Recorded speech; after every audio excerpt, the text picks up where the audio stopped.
Meu caro cidadão de bem, eu sei que você adora quando alguma figura do PT se dá mal. Cai. Pois é.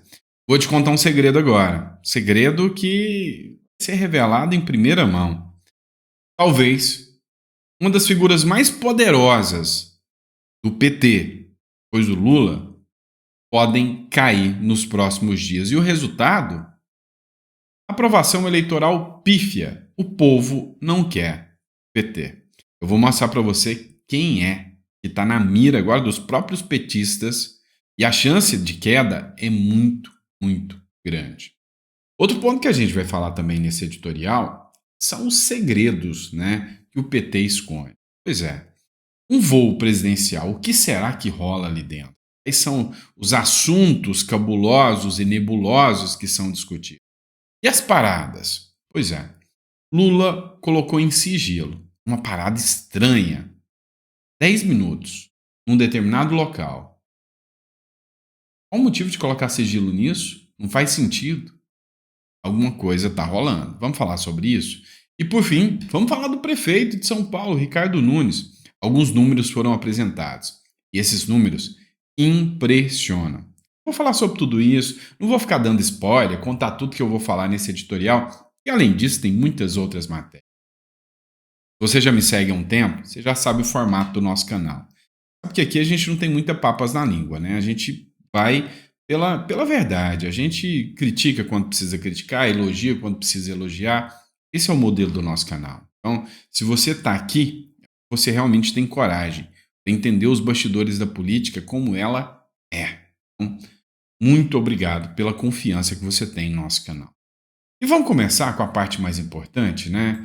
Com os comentários de vocês. Só esquece, não esquece, enquanto eu leio o comentário, de se inscrever, curtir e compartilhar. E se não baixou o livro também, Revolução contra o Sistema, fique à vontade para fazer o download, o link está na descrição.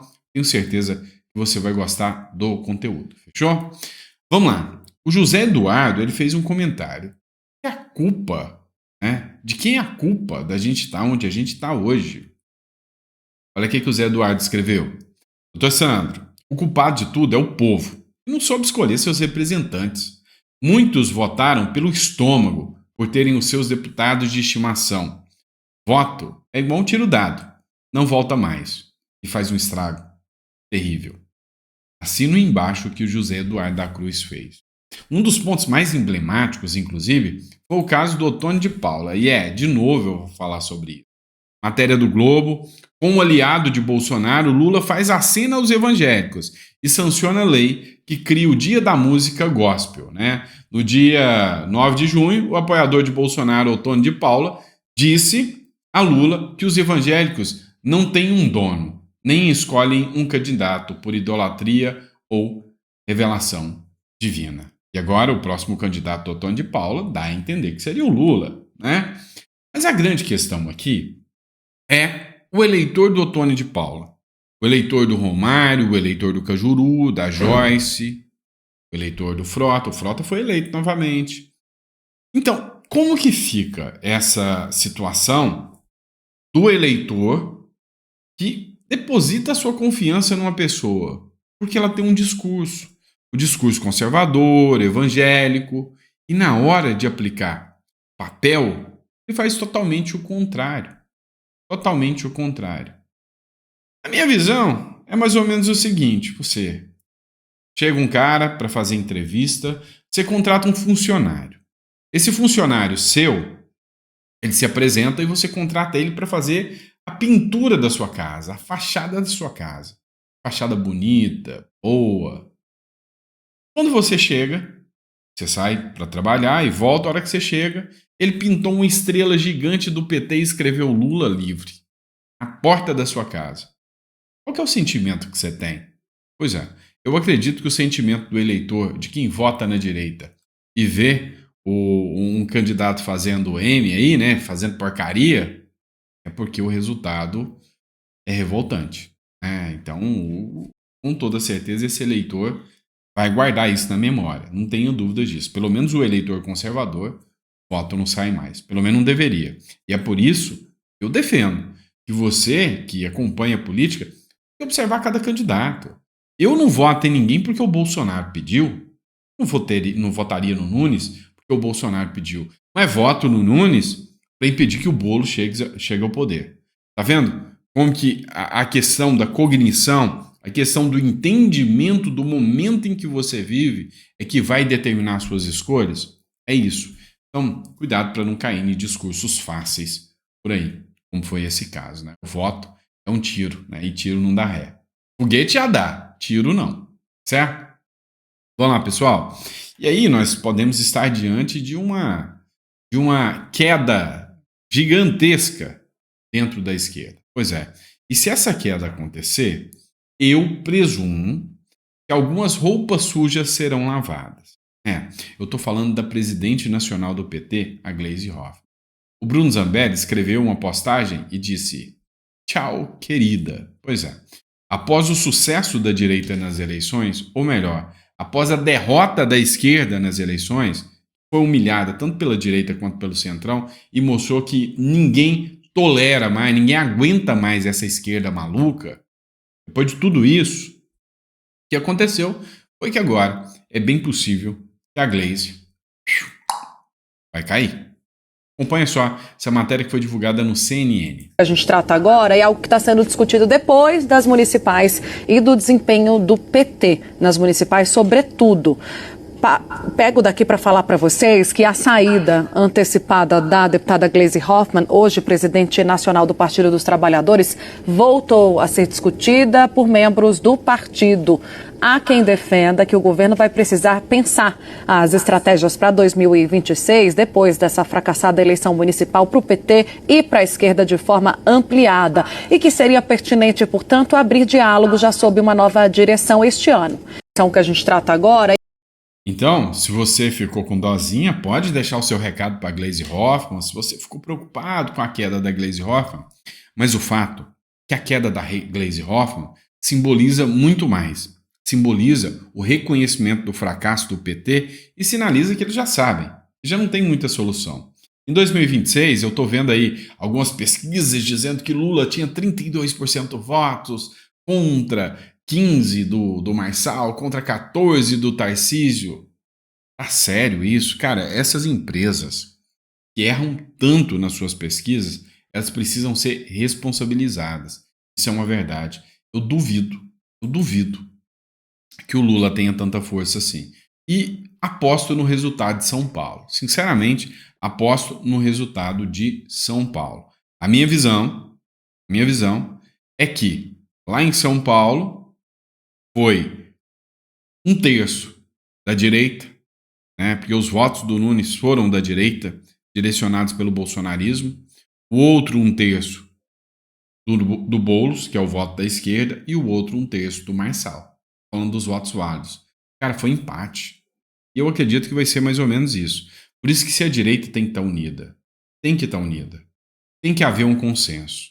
Tem que ter uma pessoa que vai ser o candidato da direita para unir essa direita para ir como um trator para cima do Lula nas urnas. É o que eu acredito. Bom, vamos lá. Outro ponto que a gente precisa falar. Folha de São Paulo. A Folha publicou um negócio. Vamos lá. O governo põe sigilo sobre a lista de passageiros de voo de Lula que parou 10 minutos em São Paulo. Cara, isso aqui deixa todo mundo com a pulga atrás da orelha. O governo Lula impôs sigilo à lista de passageiros que acompanharam o presidente em agosto em um voo de Santiago do Chile para Brasília, com uma parada de apenas 10 minutos na cidade de São Paulo. Olha só que doideira. O Palácio do Planalto não explica o motivo da descida na capital paulista. O avião presidencial costuma parar para abastecimentos em viagens de longa duração, que não se aplica a esse voo. Além disso, paradas operacionais costumam levar 1 hora, e não apenas alguns minutos. A principal suspeita que se levanta aqui é quem estava dentro desse voo e desceu. Quem saiu do Chile, junto com o Lula, parou em São Paulo, fez uma descida rápida e o avião continuou, porque não tem outro sentido. Tinha alguém lá dentro que o sigilo precisou se impor. Porque ele colocou em sigilo, ninguém agora pode saber. Se alguém descobrir e falar, os jornalistas, Se algum jornalista descobrir, tem uma foto, não, desceu a galinha pintadinha do avião do Lula.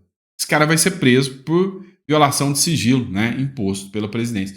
O que está acontecendo, né? Assim, por isso que eu venho falando para vocês e argumentando para vocês o seguinte: não acredite em propostas. É ridículo o que eu estou falando, mas é necessário. Não acredite em propostas. Ninguém cumpre as merdas das propostas que eles propõem, que eles apresentam. Ninguém. O Lula falou que a primeira coisa que ele faria era tirar os sigilos que o Bolsonaro apresentaria. Deveria ser responsabilizado por crime de estelionato eleitoral. Eu acredito que coisas fáceis de cumprir como essa, não, eu vou tirar o sigilo, não vai ter mais sigilo, deveriam ser caracterizadas como estelionato eleitoral e deveriam dar um processo de impeachment. Eu falei facilmente, olha, eu farei isto, vou tirar sigilo. E pus sigilo, deveria responder. Olha, eu sou contra aborto. E aí vai lá e o Ministério da Saúde faz uma resolução aprovando o aborto, deveria responder. Então, assim, chega, por que eles são autorizados a mentir? Então é por isso que quando você me pergunta, não, eu não voto por proposta. Eu olho a vida pregressa desse candidato, os valores que ele tem, se os valores representam os mesmos valores que eu, se os discursos deles representam os mesmos que o meu, se é um cara de sindicato que veio ou se é um empresário, eu vou votar no empresário. Entendeu? Então são várias similitudes. Se é um cara que defende abertamente ali, né, a liberação das drogas, ou um cara que tá ali dentro da igreja e faz um papel bonito, eu vou olhando tudo isso. Porque aí chega na hora, igual o Boulos, não, eu sou Venezuela, ditadura, eu sou contra a liberação das drogas, eu sou crente. E aí tem gente que acredita, não, eu olho a história, a trajetória desse cara e vejo se os valores representam os meus valores. Inclusive, isso aqui não representa os meus valores, tá? Não representa de jeito nenhum o Ricardo Nunes. Só que o Boulos representa menos, tá? Vamos lá. Ricardo Nunes alcança a marca de pouquinho, 44 milhões de reais de fundo eleitoral só na campanha, tá? Eu fico perguntando para vocês, vamos perguntar aqui. São 48 meses, certo? 48 meses que um prefeito fica, né, no poder. Se eu pegar aqui, ó, 44 milhões, 44,2, hein? 44 milhões, vamos arredondar aqui, ó. 44 milhões de reais. Se eu pegar 44 milhões de reais, dividir por 48 meses, quer dizer que o Ricardo Nunes custa para nós aqui, né, 916 mil por mês. A eleição dele, ele custou 916 mil por mês para entrar no poder. E aí tem mais o salário, que deve ser o quê? 40 mil reais, né? Agora, qual a sã consciência de gastar 90 mil, né, 900 mil reais por mês para colocar um cara que vai ganhar um salário de 30 e poucos? Cara, o jogo é punk demais. E aí o interessante é o seguinte: o prefeito de São Paulo, Ricardo Nunes, chegou ao último dia 10 de outubro à marca de 44,2 milhões de fundo eleitoral em sua campanha, fora doações, tá? Fora doações particulares. O MDB, partido do prefeito, repassou mais de 1,5 milhão para Nunes utilizar no segundo turno. No total, ele recebeu 16,5 milhões da legenda, tá? O PL de Jair Bolsonaro repassou 17 milhões. Ou seja, o partido do Bolsonaro aposta mais no Nunes do que, sabe, o próprio partido dele. Agora, a grande questão que a gente precisa levantar aqui é: aqueles que não apoiaram o Nunes, como o Nicolas, como o Salles, aqueles que não gostaram do que aconteceu, estão sendo cancelados. Será que isso é coordenado? Será que faz parte?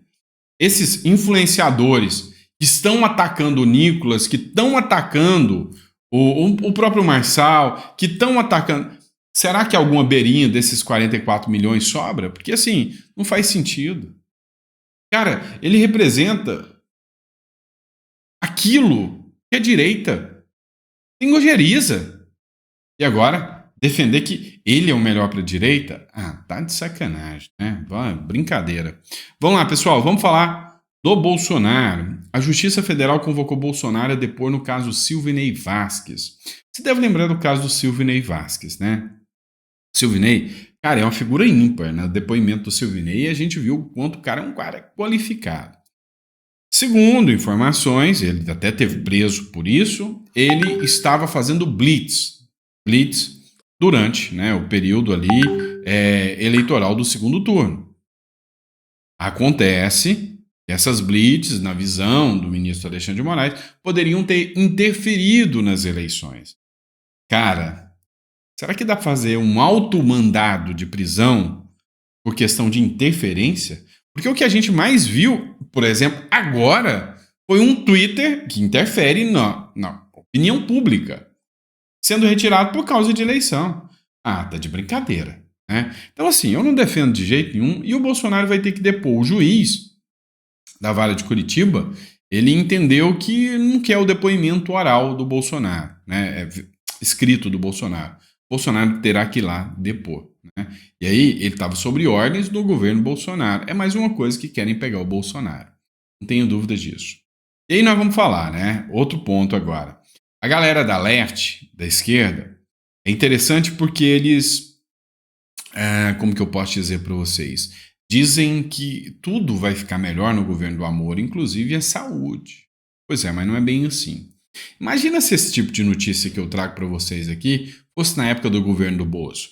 Imagina isso. Imagina aquele esquerdista raivoso, aquele jornalista raivoso, olhando assim com olhos de sangue, falando: isto é culpa do Bolsonaro. Lembra disso? Pois é. Olha só, 8 pacientes perdem o olho no Rio Grande do Norte por infecção após mutirão de cirurgias. Olha isso, 8 dos 15 pacientes que enfrentaram complicações após um mutirão de cirurgias de cataratas em Parelhas, a 245 quilômetros de Natal, precisaram retirar o globo ocular afetado. A Secretaria de Saúde do município confirmou que a informação nessa terça-feira. Agora imagina se isso fosse num governo de direita, um governador de direita. Vamos pegar o Tarcísio. Imagina se fosse o Tarcísio que tivesse feito essa operação e 8 de 15 teve que arrancar o olho. Perdeu o olho por causa de uma cirurgia que deixou as pessoas terem infecção, perderam o olho por falta de responsabilidade médica. Como é que estaria? Não, vamos falar mais da saúde. 6 transplantados do Rio de Janeiro testaram positivo para HIV após receberem órgãos infectados. Situação sem precedentes, diz uma secretaria. Rio de Janeiro, vocês sabem, né? Olha o Paz. É isso aí. O que aconteceu? A Secretaria de Transplantes do Rio de Janeiro contratou uma empresa. Essa empresa, ela era responsável para fazer a análise se os órgãos era soro positivo ou não. Ela tinha a função disso. A realidade dos fatos é que não foi. Tá? Não foi feito.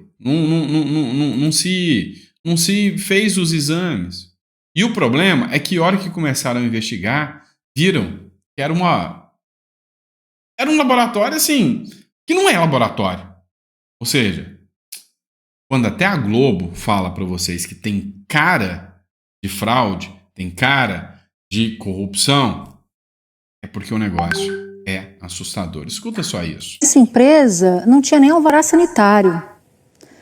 Então, assim, tem cara de esquema, tem cheiro de esquema, tem jeito de esquema. Pode ser que não seja, porque a Polícia Federal ainda não concluiu. Mas quando você fala com investigadores da Polícia Federal, eles vão te dizer exatamente isso, porque foi o que disseram para mim. Eles dão lá todos os possíveis crimes e ainda não existe lá nos possíveis crimes investigados organização criminosa e tal. Mas no faro deles, que já pegaram casos muito semelhantes, quando você contrata uma empresa sem licitação, que não tem a menor condição de oferecer aquele serviço de qualidade, é só você olhar para a fachada da empresa. Não precisa nem a apuração de que não tem alvará sanitário. Pois é. O que eu tenho de visão sobre isso aqui? Primeiro, a surpresa por quê? É o modelo da esquerda de governar. Os caras pegaram uma empresa, contrataram uma empresa que não tem nem alvará sanitário para fazer testes laboratoriais para saber se os órgãos que seriam transplantados eram infectados com HIV ou não. Implantaram órgãos infectados com HIV nessas pessoas. Então, é um modelo esquerda de gestão. Assustou por quê? Não deveria. É o primeiro ponto. Segunda, não ouvi nenhuma vez falar o nome Lula. Não falou. Alguém ouviu ela falando Lula? Ah, mas o Lula, o governo, a gestão da saúde do Lula. Que esperar quando você põe uma socióloga para ser ministra da saúde? Aí não dá. Né? Então, a gestão da saúde no Brasil tá assustadora. E não para por aí. Imagina esse tipo de notícia aqui, ó, da Confederação Nacional dos Municípios, esse tipo de notícia aqui na época do Bozo. Lembra? Pois é. 6 em cada 10 municípios enfrentam falta de vacina, revela a pesquisa da Confederação Nacional dos Municípios, com mais de 2,4 mil gestores. Ou seja, mais de 2,4 mil prefeituras falaram: gente, nós não estamos tendo nem vacina. A cubalização do Brasil já começou. E ninguém percebe. A gente está entrando numa esfera onde eles estão pouco se importando com a situação do Brasil, estão pouco se lixando com a real situação do Brasil, estão preocupados com o seu próprio umbigo. O cara está preocupado em comprar aviões, não é nenhum avião. Aviões semelhantes ao da cúpula do G20. São figuras que vivem e moram em palácios, né, como se a monarquia tivesse voltado e nós somos os bobos da corte.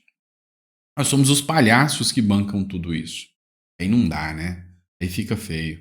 Agora, se você observar, e eu quero que você preste atenção, se você observar um petista daqueles chatos de carteirinha chegar, porque nós tiramos a barbárie do poder, o Bozo era o mal em pessoa, agora temos saúde e educação.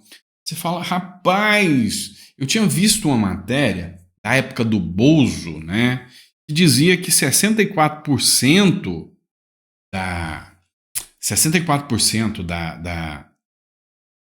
dos municípios estão sem vacina realmente. Deixa eu mostrar para você. Ué, não, mas essa matéria é de 2024, eu me enganei, não é do Bozo, não. E agora é do Lula. É assim que você discute com o petista. E aí ele vai falar, não, mas tá bom, essas vacinas custam dinheiro. Não, mas tá bom, essas vacinas aí, ó, essas vacinas tinham um chip que transforma as pessoas em bolsonaristas. Eles vão ter um discurso. E pelo menos você instiga a cabecinha dessa pessoa a pensar. Certo? E é isso, meu irmão. Se você chegou até o final, se você acompanhou aqui, deixa o comentário, gostei, foi bom, tá? Se tem alguma crítica a fazer, porque eu sei que vai ter, tem que ter, né? Tem que ter, é o normal, tá? Pode deixar a sua crítica, vai ser muito bem recebida. Às vezes até vou colocar no comentário aqui, não tem problema nenhum. E se você não baixou o livro ainda, sabe, é uma forma que você pode estar ajudando o nosso canal. É a Revolução contra o Sistema, é o modelo Bukele para o Brasil. É um livro que realmente, sabe, eu fiquei um ano trabalhando, estudando o que aconteceu em El Salvador e como que no Brasil poderia ser aplicado. Então, se você tem esperança, né, do Brasil ainda, esse livro é um livro preparado para você. Fechou? Então, um grande abraço, fica com Deus, que Deus te dê uma mesa farta, repleta de bênçãos para você e para sua família. E a gente volta, né? Daqui a pouquinho a gente volta. Às 4 horas eu estou aqui para mais um editorial.